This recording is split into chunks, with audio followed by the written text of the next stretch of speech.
यंदाच्या IPL फायनलच्या शेवटच्या ओव्हर्समध्ये सर्व कॅमेरे एकाच व्यक्तीकडे होते, तो म्हणजे विराट कोहली. भाऊक झालेला आणि डोळ्यातून अश्रू गाळणारा विराट लोक पहिल्यांदाच पाहत होते. शेवटच्या ओव्हर्समध्ये 29 रन्स हवे होते, पण तरीही बँगलोर जिंकली फक्त 6 रनांनी. आपल्या टीमसाठी, पंजाबसाठी अखेरपर्यंत लढणारा शशांक सिंग या धामधुमीत मात्र दुर्लक्षितच राहिला. संपूर्ण IPLमध्ये सर्वोत्तम बॉलर म्हणून ज्याच्याकडे पाहिलं जात होतं, त्या जॉश हेझलवूडला त्याने एका ओव्हर्समध्ये 22 रन्स ठोकले. फायनलचं प्रचंड प्रेशर असतानाही आणि आपली संपूर्ण टीम ढासळली असतानाही तो एकटाच RCBला भिडला होता. पण तो दिवस पंजाबचा नव्हता.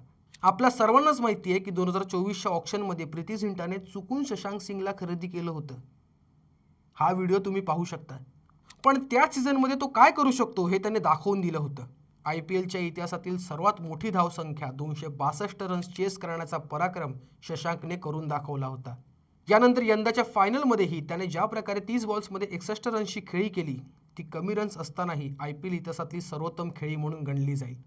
जेव्हा जेव्हा 2025च्या फायनलबद्दल विचारलं जाईल, तेव्हा शशांक सिंगची ही ऐतिहासिक खेळीसुद्धा क्रिकेटप्रेमींच्या लक्षात राहावी, कारण तोच या फायनलचा खरा लढवय्या आहे. क्रीडा विश्वातील अशाच नवनवीन माहितींसाठी गाजा वाजाला नक्की फॉलो करा.